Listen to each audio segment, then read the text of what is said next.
I want to thank George for agreeing to this because I needed a key person. Anyway, being the family genealogist, I have been doing research on the family history, and to just give you a little bit of a backstory on Uncle Bill. I don't have a copy of his birth certificate. We all assume it says William on it, but I can tell you all of his military service, his Social Security records, and his death certificate say Billy. So he was one of those guys, he decided he was Billy, that was it. So that's what it says on his plaque that we're gonna put up today. He was 16 in the middle of World War II. Now the polite story that I was always told was that of course he negotiated with Grandma, and because she decided he agreed he would finish his high school education after he got out of the service, and he could only go into the Merchant Marines because of his age, that she would allow him to sign up. But however, Vance discovered in talking to other relatives and stuff that it's more like he just went down and signed up and then went home and told Mom, oh, by the way, I'm now in the Merchant Marines. That's how a lot of it went. So I'm like, hey, you know what? That's how it goes. So he did serve throughout from 1944 through the end of World War II, and then he continued serving in Merchant Marine ships up until about 1950. I just discovered this year that Berkeley High School in the Bay Area had a program where men could finish their high school education, so he did get his high school diploma, and then he majored in carpentry, and he was one of 100 students who were granted union apprentice status at their graduation to go into the building industry. So that's why he kind of skipped the Korean War part. But later on, with other adventures that went on, he did go back in during the time of the Vietnam War from 1967 to 71. Again, that's Merchant Marine. They're not considered veterans of the Vietnam era. They're only considered veterans for World War II. I'm a member of the American Merchant Marine Veterans Association, a nationwide organization, and we are trying to get that changed. That anytime a Merchant Marine or ship goes within a war zone, you can track that now. It's so much easier. It's not pieces of paper. That they'll get that documentation, because in the case of us, our dad is a Merchant Marine of the Korean War. So anyway, that's why we're here today, is to honor Uncle Bill in my case. Is your dad on this wall too? Yes, he is. If you look in this row right here, this is my grandfather, Harry Edward Rose. My dad, Ellis E. Rose. He's listed under his Navy, but it also says Merchant Marine, and we're going to add Uncle Bill right there in a row. Janet was very kind to allow us, because there was another guy there and we moved him. Yeah, we just moved him up. We just shifted him. So at this point, I'm going to have Janet explain a little bit about this Walk of Honor, then they'll do the plaque dedication. And then I have Rob Burroughs here, because we're going to do a flag ceremony in honor of Uncle Bill, because he never received much. And I believe that's an important detail that makes it, official. Okay, Janet? I promised to give you the short version. Okay. Actually, this began in 2009. My husband and I were visiting his uncle's church in Joplin, Missouri, and at the close of the service, his uncle said, would you come forward? We'd like to pray over you. We did, and he did, and when he finished praying, he looked at my husband and he said, you're going to have a dream that will change your life. So fast forward to spring of the following year, my husband got up in the morning and he said, I had the strangest dream last night, and I went back to sleep 3 times and dreamed more. And what happened was, he saw this property, which at the time was a hole in the ground, and the building had burned out. He saw this property and he saw the words Veterans Memorial. So he said he went back to sleep and he dreamed again, and he dreamed more details, the walls. Went back to sleep, 3rd time, dreamed again, and the details of the thing for each war, every detail was just clear as could be. So when he told me this in the morning, I said, you need to write that down right now and draw a picture so we can take it to the city. So we did that a few weeks, and they approved it. The city manager at that point said, James, do you think you can have this built in 5 years? And I started laughing, and I said, obviously you don't know my husband very well. He will probably have it done in a year. And started doing donations, and sure enough, we opened the following year. But when we went into City Hall, the architect had drawn exactly what James saw in his dream. So I just feel like it was a God thing all around. It was just, he dreamed it, he told the architect drew exactly, it just took our breath away. So buildings started right away. Several local businesses donated money, banks, Wind River, I can't remember, several, and then personal donations as well.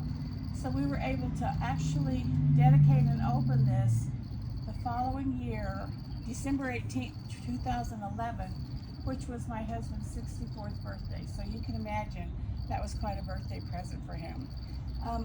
The oldest name we have on the wall is over on the wall, the first wall of honor. And I believe he's from the Civil War. I think that's the oldest one, am I right? And so we have, you know, both living and dead veterans here on the walls. We're very proud of the place. We have a committee that helps look after it, take care of it. The city does as well. And we're just so honored to be part of it. I was telling Scarlett earlier, right after, not too long after we built, my husband came by one evening and there was an elderly lady, probably in her 90s, sitting on the wall where you all were sitting when I came in. And she had her hand on a plaque.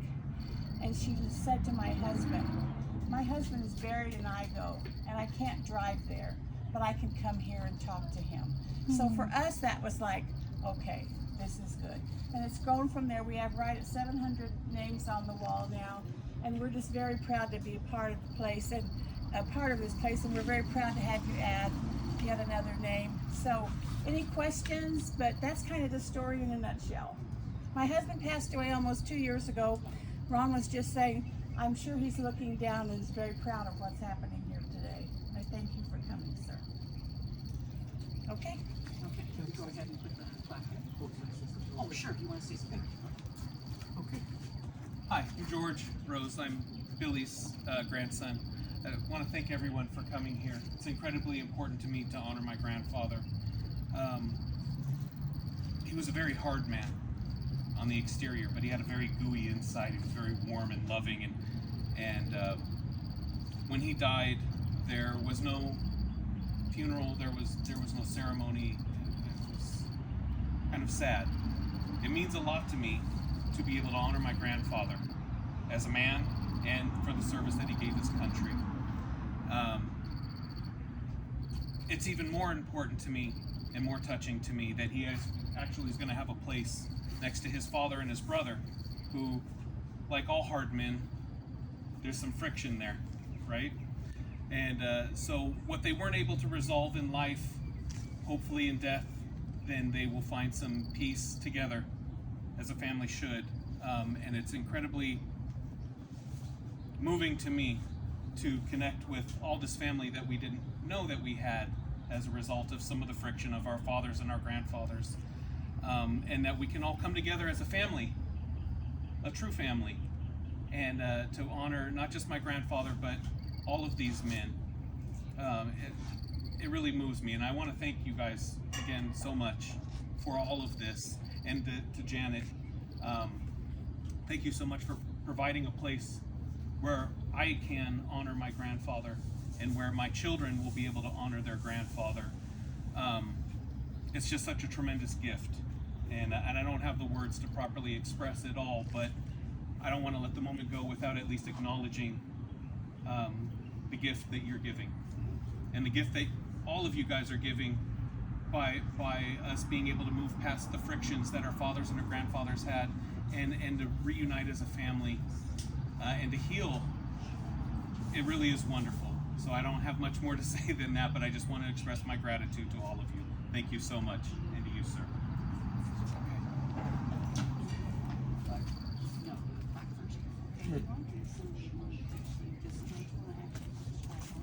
George, would you like to actually install the plaque yourself? Ron will help you if you want to do that. Okay, all right. I'm a little shaky. I don't want to drop. Not a problem. They're my plaque team. What they can do Right, about that. perfect. Okay. My grandson and I came out earlier this week to install too, and with my nails, I'm trying to get those little screws in it. It's not a pretty sight. They're very good at it.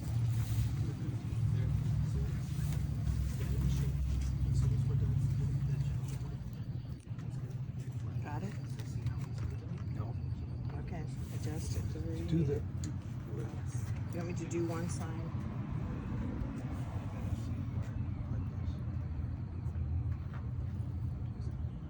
I think that's. Okay. No, these come over one. Okay. These are not easy to get in where you want them. So two now, Yes. right? There you go. Yeah, that's. Oh, that's it. That's it. Okay, hang on just a sec. Okay.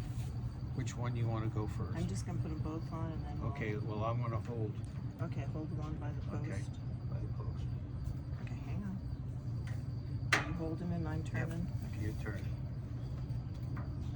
Next one. Yeah. You got it? I got it. Okay. Okay. That's it. Thank you. George, can I have your stamp? That looks good.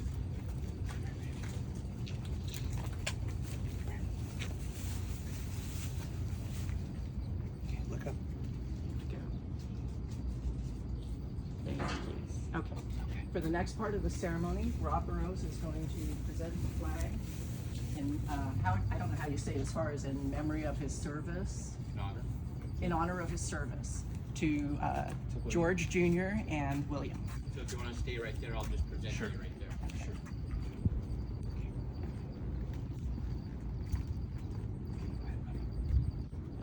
On behalf of a grateful nation, a proud Navy, I want to present this flag to you and your family in honor of your grandfather's faithful service to our country. Thank you.